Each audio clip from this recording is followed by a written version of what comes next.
Hello everybody, welcome to Sensible Fitness, and in today's video we're going to look at the keto diet. Now of course the keto diet is currently one of the most famous diets in the world.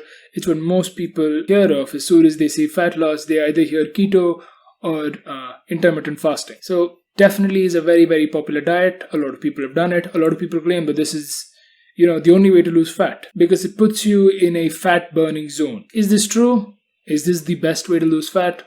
Well, let's see. Now, the idea with keto is that you're eating fewer carbs and you're eating more fats, and that is supposed to put you in a fat burning zone. And putting you in a fat burning zone will then burn more fat and therefore will help you burn fat more easily in the long run. Now, your muscles need energy to move, right?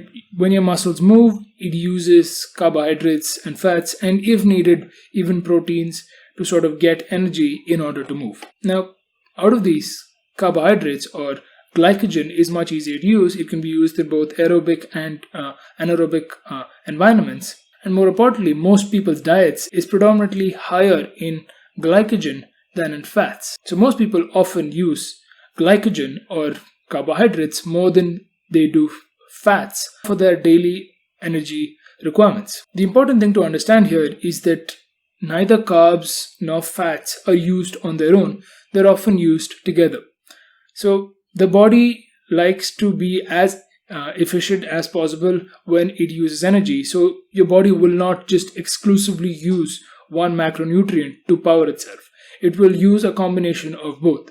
When you're doing high intensity exercises, your muscles will not be getting enough oxygen. So your body will sort of switch over to more carb-centric energy expenditure. Glycogen can of course be used in anaerobic environments as well. Whereas if you're doing low intensity stuff and there's more oxygen involved, then your body usually prefers to use more of fats, since each gram of fat obviously gives more energy than carbohydrates. Now, if you're doing keto, do you switch over to a fat burning state? Sort of.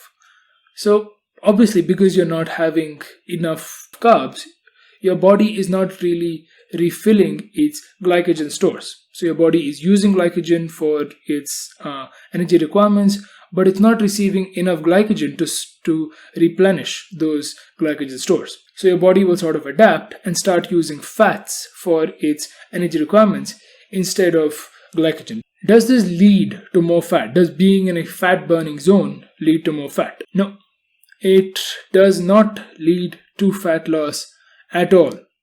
Yes, you're in a fat burning zone and you're burning more fat, but you're also eating more fat. In fact, that is how you got into this fat burning zone. You're eating a lot more fats. So yes, your body is using your fat stores as energy, but it's also replenishing them almost immediately because you're eating more fats. If you're in a net caloric surplus, and guess what? The body uses fats for its daily energy requirements. But then it takes the food that it gets and it will then replenish those fat stores. And if it does get more glycogen, then it converts that into fats to again replenish your fat stores. So even though you're in a fat burning zone, it doesn't really matter if you're not in a caloric deficit.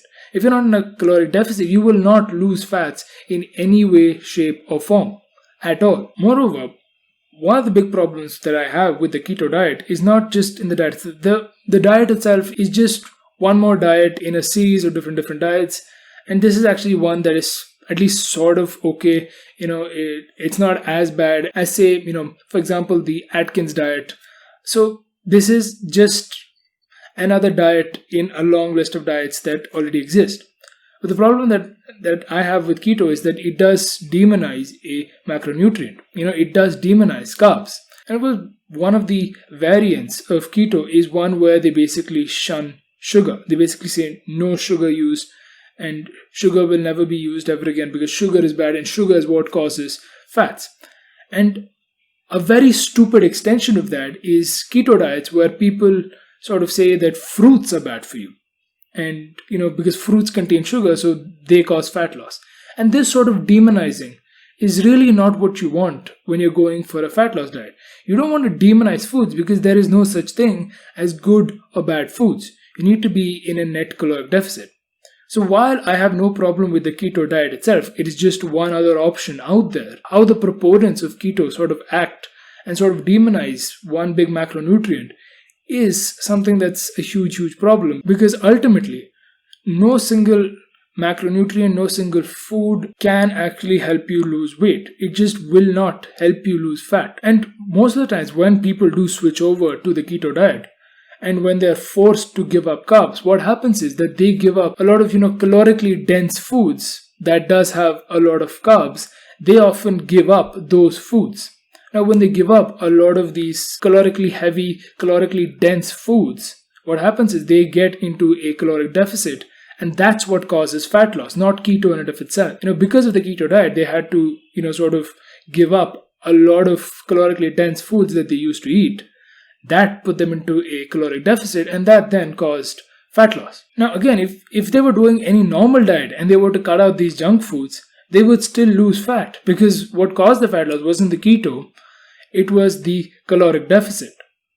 So just this sort of demonizing of an entire section of foods is not something that I would consider healthy or beneficial, especially in the long run. Now, there is one benefit in keto where it's slightly been shown to be somewhat better for fat loss, and I think it's because when you're having fats are a lot more satiating than carbs. So they make you feel a bit more full, they make you feel a bit more satiated, and when you're more satiated, you don't feel like eating as much, and when you don't eat as much, you don't get as many calories. So in that way, because it does keep you more satiated, that is definitely one of the benefits of having keto, and that's why keto for me, especially when done properly, is definitely one of the better diets out there. However, ultimately, it does come down to calories. Keto on its own, without a caloric deficit, is completely pointless for fat loss. Thank you very much for watching. That was the video on the keto diet. Like, share, and subscribe. Please do click the bell icon to be notified every time a new video drops. If you have any comments, questions, doubts, or topic ideas on which you would like me to make a full-fledged video like this one, please do leave it in the comment section down below. Please do follow the channel on all other social media platforms as well. If you're interested in conversations about music, please do check out the Basic Trouble podcast. Once again, thank you very much for watching, and I'll see you all next time. Goodbye.